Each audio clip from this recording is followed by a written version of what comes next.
নমস্কার বন্ধুরা, মৌসুমি kitchen and ব্লগে আপনাদের সবাইকে স্বাগত। আজ আমি এঁচোড়ের এক দুর্দান্ত স্বাদের রেসিপি আপনাদের সাথে শেয়ার করব। এঁচোড়ের এই রেসিপিটি এতটাই টেস্টি হয় যে খাসির মাংসের স্বাদও ভুলে যাবেন। প্রথমে আমি এঁচোড়টা কেটে নেব, সেই জন্য হাতেতে খুব ভালো করে সর্ষের তেল মাখিয়ে নিলাম। সর্ষের তেল মাখিয়ে নেওয়ার পর এবার এঁচোড়টা খুব ভালোভাবে কেটে নেব। হাতে সর্ষের তেল মাখিয়ে নিলে এঁচোড়ের আঠাগুলো হাতে লেগে যায় না। দেখতেই পাচ্ছেন এঁচোড় থেকে প্রচুর পরিমাণে আঠা বের হচ্ছে, সেই জন্য এঁচোড়টা জলেতে ভালোভাবে ধুয়ে নিচ্ছি যাতে আঠাটা জলের মধ্যে চলে যায়। এঁচোড়টা মাঝখান থেকে তো আগেই কেটে নিয়েছিলাম, আবারও দুফালি করে নিলাম। এবার খোসাটা ছাড়িয়ে নিচ্ছি। খুব সাবধানে খোসাগুলো ছাড়িয়ে নেবেন, যেহেতু হাতে সর্ষের তেল লাগানো আছে সেজন্য স্লিপ কাটতে পারে। তো এঁচোড়টা খুব সাবধানে খুব ভালোভাবে ছাড়িয়ে নেবেন। সবুজ অংশটা যাতে একটুও না থাকে সেইভাবে এঁচোড়টা ছাড়িয়ে নিলাম। এবার মাঝে যে শক্ত অংশটা থাকে সেই শক্ত অংশটা ছাড়িয়ে নেওয়ার পর এইভাবে ছোট ছোট টুকরো করে কেটে নিচ্ছি।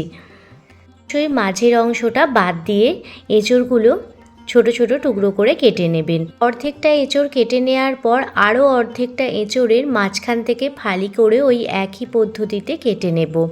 আজকে ডিম দিয়ে এই এঁচোড়ের রেসিপিটি এতটাই টেস্টি হয়, একবার না বানালে বিশ্বাসই করবেন না। বাড়ির ছোট থেকে বড় সবাই দেখবেন আঙুল চেটে খাবে, কেউ বুঝতেই পারবে না এটা আপনারা এঁচোড় দিয়ে তৈরি করেছেন। আমি যে এঁচোড়টা নিয়েছিলাম সেই এঁচোড়ের এক ফালি রেখে দিয়ে বাকি পুরো এঁচোড়টাই একই পদ্ধতিতে ছোট ছোট করে কেটে নিচ্ছি। সমস্ত এঁচোড় জল থেকে তুলে নিয়েছি, আর এঁচোড়গুলো দেখুন সমস্ত একই সাইজ করে কেটে নিয়েছি। এবার এঁচোড়গুলো প্রথমে কুকারে সিদ্ধ করে নেব, সেই জন্য কুকারের মধ্যে এঁচোড়ের টুকরোগুলো দিয়ে দিলাম।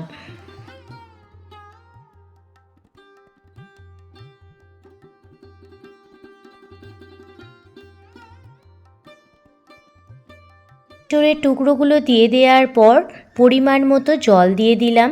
এবার স্বাদ মতো লবণ আর সামান্য পরিমাণ হলুদ গুঁড়ো দিয়ে দিলাম, দিয়ে কুকারে 2টো সিটি লাগিয়ে নেব।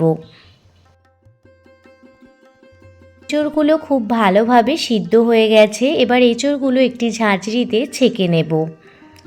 ঝাঁঝরিতে জল ঝরিয়ে নেওয়ার পর একটি পাত্র নিয়ে নিয়েছি, তার মধ্যে এঁচোড়গুলো নিয়ে নিচ্ছি। আর আপনাদের এঁচোড়গুলো দেখাচ্ছি, এঁচোড়গুলো কত সুন্দরভাবে সিদ্ধ হয়ে গেছে।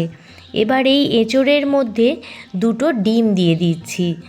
আমি এখানে 2টো ডিম দিয়ে দিচ্ছি, আপনারা চাইলে একটি ডিমও দিয়ে দিতে পারেন। আপনারা আপনাদের পরিমাণ মতো ডিমের পরিমাণটা কম আর বেশি করে নিতেই পারেন। এবার দিয়ে দিলাম 1 চামচ পরিমাণ রসুন এবং আদা আর কাঁচা লঙ্কার পেস্ট, সাথে দিয়ে দিলাম স্বাদ মতো লবণ, আর দিয়ে দিলাম 4 চামচ পরিমাণ কর্নফ্লাওয়ার। দিয়ে খুব ভালোভাবে এঁচোড়ের সাথে সমস্ত মশলাগুলো মিশিয়ে নিচ্ছি। একদমই কম মশলা দিয়ে আমি এখানে এঁচোড়টা ম্যারিনেশন করেছি। এঁচোড়টা সমস্ত মশলা দিয়ে ম্যারিনেট করে 10 মিনিট মতো রেখে দেব, এর থেকে বেশি রাখার কোনো প্রয়োজন নেই। 10 মিনিট পর গ্যাসের ওভেন জ্বালিয়ে কড়াই বসিয়ে দিয়েছি। কড়াইতে দিয়ে দিলাম পরিমাণ মতো সাদা তেল। আজকে এই এঁচোড়ের রেসিপিটি আমি সাদা তেলে বানাচ্ছি। তেল ভালোভাবে গরম হয়ে গেলে এক এক করে ম্যারিনেট করা এঁচোড়গুলো সাদা তেলের মধ্যে দিয়ে দিচ্ছি। আজ আমি বানাচ্ছি এঁচোড় চিলি। ডিম আর এঁচোড় দিয়ে এই এঁচোড় চিলি বানালে খাসির মাংসের স্বাদকেও হার মানাবে। কেউ বুঝতেই পারবে না যে এই রান্নাটি আপনারা এঁচোড় দিয়ে বানিয়েছেন। গ্যাসের ফ্লেম মিডিয়ামে রেখে এঁচোড়গুলো ভালোভাবে ভেজে নেব। যেহেতু এঁচোড়গুলো সিদ্ধই আছে তো কোনো অসুবিধা নেই।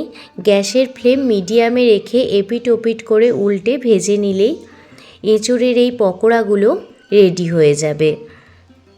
এঁচোড় খেতে খেতে একদম বোর হয়ে গেলে একবার হলেও এই রেসিপিটি ট্রাই করে দেখতে পারেন, খেতে ভীষণই ভালো লাগে।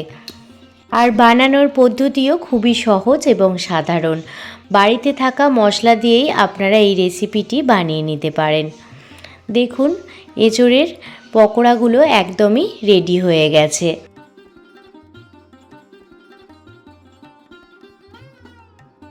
এবার একটি ছান্তার সাহায্যে এঁচোড়ের পকোড়াগুলো একটি পাত্রে উঠিয়ে নিচ্ছি।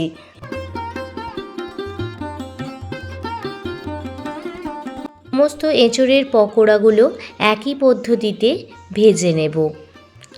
পুরনো বন্ধু নতুন বন্ধু সবাইকে জানাই অনেক অনেক ভালোবাসা, এতটা ভালোবেসে আমার পাশে থাকার জন্য। যদি আপনাদের এই রেসিপিটি ভালো লেগে থাকে আপনারা ফ্যামিলি ফ্রেন্ডদের সাথেও এই রেসিপিটি শেয়ার করতে পারেন। আর খুব বেশি ভালো লেগে থাকলে প্লিজ একটি লাইক, কমেন্ট, শেয়ার এবং সাবস্ক্রাইব করে আমার পাশে থাকতে পারেন। সমস্ত এঁচোড়ের পকোড়াগুলো ভাজা হয়ে গেছে। এবার একটি সস তৈরি করে নেব। সেই জন্য বাটিতে প্রথমে দিয়ে দিলাম পরিমাণ মতো টমেটো সস, দিয়ে দিচ্ছি সয়া সস, একদম শেষে দিয়ে দিলাম গ্রিন চিলি সস। এই তিনটে সস একসঙ্গে ভালোভাবে একটি চামচের সাহায্যে মিশিয়ে নেব। 3 রকমের সস ভালোভাবে মিশিয়ে নিয়েছি। সস মিশিয়ে নেওয়ার পর আবার রান্নার দিকে চলে এসেছি। যে কড়াইতে এঁচোড়ের পকোড়াগুলো ভেজেছিলাম সেই অবশিষ্ট তেলের মধ্যেই রসুন কুচি আর আদা কুচি প্রথমে তেলের মধ্যে দিয়ে দিচ্ছি। এখানে আমি 6টা রসুন কুচিয়ে নিয়েছি আর ছোট সাইজের আদা ছোট ছোট করে কুচিয়ে নিয়েছি। রসুন আদাটা ভালোভাবে প্রথমে ভেজে নিতে হবে। রসুন আদা সাথে এখানে আমি 2টো কাঁচা লঙ্কাও দিয়ে দিলাম।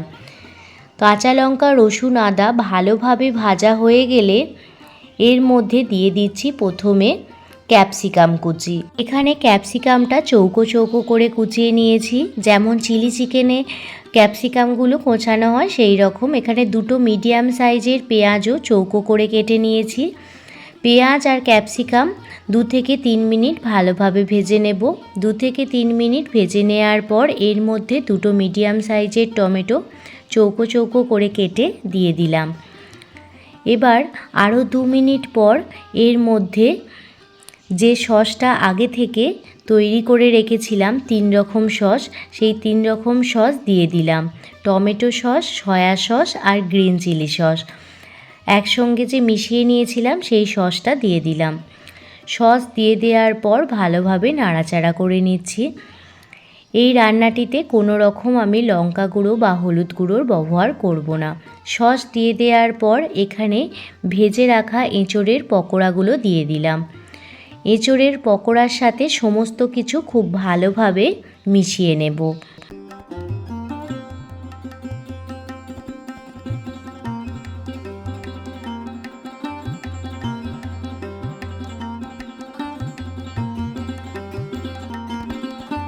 সমস্ত কিছু ভালোভাবে মিশিয়ে নেওয়ার পর এর মধ্যে স্বাদ মতো লবণ দিয়ে দিচ্ছি আর স্বাদের ব্যালেন্সের জন্য সামান্য পরিমাণ চিনি দিয়ে দিচ্ছি। সমস্ত কিছু খুব ভালোভাবে মেশানো হয়ে গেছে। এবার এর মধ্যে একটি বাটিতে 2 চামচ পরিমাণ কর্নফ্লাওয়ার জলেতে মিশিয়ে এর মধ্যে দিয়ে দিচ্ছি। আরও কিছুটা পরিমাণ জল দিয়ে দিলাম যাতে এঁচোড়ের ভিতর মশলাটা খুব ভালোভাবে ঢুকে যায় আর খেতেও ভীষণ ভালো লাগে। খুব বেশি জল দেওয়ার কোনো প্রয়োজন নেই, সামান্য পরিমাণ জল দিয়ে দেবেন যাতে মশলাটা এঁচোড়ের মধ্যে খুব ভালোভাবে ঢুকে যায়। কর্নফ্লাওয়ার আর জল দিয়ে দেওয়ার পর 5 মিনিট মতো আবারও রান্না করে নিয়েছিলাম। চিলি এঁচোড় একদমই খাবার জন্য রেডি হয়ে গেছে। তো আপনাদের কাছে এই চিলি এঁচোড়ের রেসিপিটি কেমন লাগলো অবশ্যই কমেন্ট করে জানাবেন। যদি ভালো লেগে থাকে প্লিজ একটি লাইক করবেন। আপনাদের একটি লাইক আমাকে অনেকটা মোটিভেট করে নতুন নতুন ভিডিও বানানোর জন্য। সবাই ভালো থাকবেন, সুস্থ থাকবেন, সাবধানে থাকবেন। আবারও কোনো দিন অন্য কোনো রেসিপি ভিডিও নিয়ে আপনাদের সামনে হাজির হব। ধন্যবাদ।